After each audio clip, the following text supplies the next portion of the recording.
बीमा निकालने का कि बीमा किस तरह से निकाल सकते हैं। बीमा निकालने का सबसे आसान विधि आपको बता रहे हैं। कितनों आपको किसी को पूछेगा तो बीमा आसानी से आप निकाल सकते हैं। और बीमा निकालने का एक मात्र विधि सबसे आसान विधि है जो आपको बताने जा रहे हैं। तो ध्यान दीजिएगा, सबसे पहले क्या करना है। सबसे पहले आपको 3 चीज याद रखनी है। क्षेत्रफल का सूत्र याद रखना है, आयतन का सूत्र याद रखना है, चाल का सूत्र याद रखना है, वेग का सूत्र याद रखनी है और बल का सूत्र याद रखनी है। अगर इतने सारे आप याद कर लेते हो तो आसानी से आप बीमा निकाल सकते हैं। तो ध्यान दीजिएगा, बीमा निकालने की आपको विधि बता रहे हैं। क्षेत्रफल के सूत्र क्या होती है? लंबाई गुना का होता है चौड़ाई, लंबाई गुना चौड़ाई। अब इसका मात्रक क्या होता है? तो याद रखिएगा, इसका मात्रक होता है मीटर गुना मीटर। अब बताएं कि आपको मीटर की जो बीमा होता है वह एल स्क्वायर होता है, एल स्क्वायर। क्योंकि मीटर के लिए एल, यहाँ पर स्क्वायर लगा हुआ है, 2 को है तो क्या होगा? एल का स्क्वायर हो गया। यदि आपको दिक्कत होगा तो इस तरह से लिख रहा हूं, मीटर स्क्वायर है तो एल का स्क्वायर।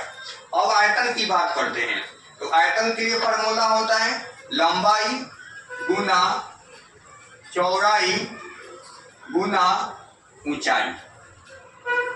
अब इसकी बात करते हैं मात्रक की। तो इसकी जो मात्रक होता है एल गुना बी गुना इंच। अब उसके बाद बीमा करते हैं तो एल के लिए आपको बताए हैं कि एम होता है गुना एम और गुना एम। तो एक का हो गया एम का क्यू, यानी इसकी जो बीमा की बात होगा वह बीमा का हो जाएगा एल का क्यू, बीमा का हो जाएगा एल का क्यू। अब यहाँ पर देखिए, अब यहाँ से ध्यान से सीखिएगा। चाल के आपको बताए हैं फॉर्मूला की, चाल का फॉर्मूला क्या होता है? तो याद रखिएगा, चाल के फॉर्मूला हमेशा होता है दूरी और बाटा में क्या होता है? समय। दूरी और बाटा में क्या होगा? समय। और दूरी बाटा में समय, दूरी का मात्रक होता है मीटर और समय का क्या होता है? सेकेंड। अब ध्यान दीजिएगा, अब ये मीटर लिख रहे हैं, जब सेकेंड ऊपर में साथ है तो -1 हो जाएगा, -1 हो जाएगी। आपको बताए बीमा लिखने के लिए कि एम के लिए बीमा का होता है एल, एम के लिए बीमा का होता है एल, और समय के लिए आपको दिया गया है तो T−1, T−1। दूरी बाटा में समय, दूरी के SI मात्रक होता है मीटर और समय के क्या होता है? सेकेंड। तो यहाँ मीटर लिख दिए और जब ऊपर में भेजेंगे तो सेकेंड का इनवर्स हो जाएगी। तो मीटर के लिए बीमा एल और समय के लिए T, और -1 है तो क्या लिख दिए? -1। अब अगला आते हैं वेग का। वेग का सूत्र होता है विस्थापन और बाटा में समय। तो विस्थापन का SI मात्रक होता है मीटर और समय के लिए सूत्र होता है सेकेंड। तो अब उसी प्रकार करेंगे, मीटर सेकेंड इनवर्स 1। और बीमा की बात करते हैं तो बीमा आपका मीटर के लिए एल हो जाएगा और समय के लिए आपके पास T−1 हो जाएगा, T−1।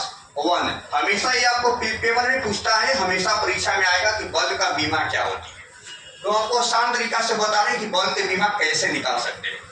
पहले आपके पास बता रहा हूं कि बल का फॉर्मूला होता है द्रव्यमान गुना त्वरण।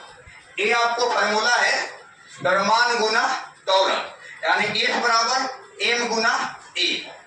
अगर बात करते हैं F बराबर m गुना a, ध्यान दीजिएगा, जब द्रव्यमान की बात करते हैं तो अब इसके सूत्र की बात करते हैं तो याद रखिएगा, द्रव्यमान गुने त्वरण को लिख सकते हैं सूत्र में kg metre second inverse 2, kg metre second inverse 2।